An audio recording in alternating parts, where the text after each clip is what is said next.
ان الحمد للہ والصلاۃ والسلام علی رسول اللہ وعلی آلہ وصحبہ اجمعین۔ یوں تو سارا قرآن ہی عظمت والا ہے، لیکن اللہ تبارک و تعالی نے اس قرآن مجید کی بعض صورتوں پہ فضیلت اور فوقیت عطا فرمائی ہے۔ کل اسی طرح قرآن مجید کی بعض ایسی آیات ہیں کہ ان آیتوں کو بھی اللہ تبارک و تعالی نے فضیلت اور عظمت دی ہے۔ قرآن مجید کے اندر ایک بڑی ہی اہم آیت جسے آیت عظیم کہا جاتا ہے، عظمت والی آیت کہا جاتا ہے، یا اسے آیتوں کی سردار بھی کہا جاتا ہے، یعنی آیت الکرسی۔ تو آیت الکرسی یہ وہ قرآن مجید کی آیت ہے جو تقریباً ہمارے ہر مسلمان کو ہی بآسانی یاد ہوتی ہے، لیکن اس آیت الکرسی کی فضیلت اور اہمیت نبی کریم صلی اللہ علیہ وسلم نے اپنی بہت سی احادیث میں بیان فرمائی، جن میں سے ایک حدیث اللہ کے نبی صلی اللہ علیہ وسلم نے فرمایا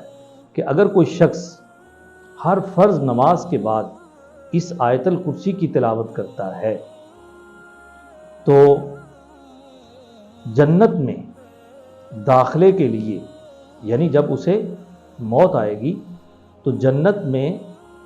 داخلے کے لیے بس صرف ایک موت ہی ہے جو اس کے لیے رکاوٹ ہے، تو یہ شخص سیدھا جنت میں داخل ہوگا۔ یعنی کوئی چیز جو ہے وہ مانے نہیں ہوتی کہ مرنے کے بعد یہ جنت میں داخل نہ ہو۔ تو اسی طرح نبی کریم صلی اللہ علیہ وسلم کی وہ ایک لمبی حدیث ہے جس میں آپ صلی اللہ علیہ وسلم نے ابو ہریرہ رضی اللہ تعالی عنہ کو صدقۃ الفطر کے مال پہ نگہباں مقرر فرمایا تھا، تو اس میں شیطان جو 3 راتوں میں آیا، اور آخری رات یعنی تیسری دفعہ جب جناب ابو ہریرہ رضی اللہ تعالی عنہ نے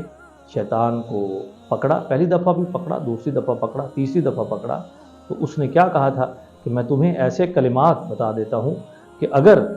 وہ تو رات کو بستر پہ جاتے ہوئے پڑھے گا تو شیطان تیرے پاس نہیں آئے گا اور تیرے لیے ایک محافظ مقرر کر دیا جائے گا۔ تو یقیناً آج کے ان حالات میں ہر کوئی چاہتا ہے کہ وہ گہری نیند سوئے اور اس کی حفاظت کے لیے کوئی ہو، تو اس کے لیے ناظرین کرام یہ آیت جسے آیت الکرسی کہا گیا ہے، یہ اللہ تبارک و تعالی نے ہمیں ایک بڑا ہی زبردست قسم کا پیکج دیا ہے کہ اس کو پڑھیے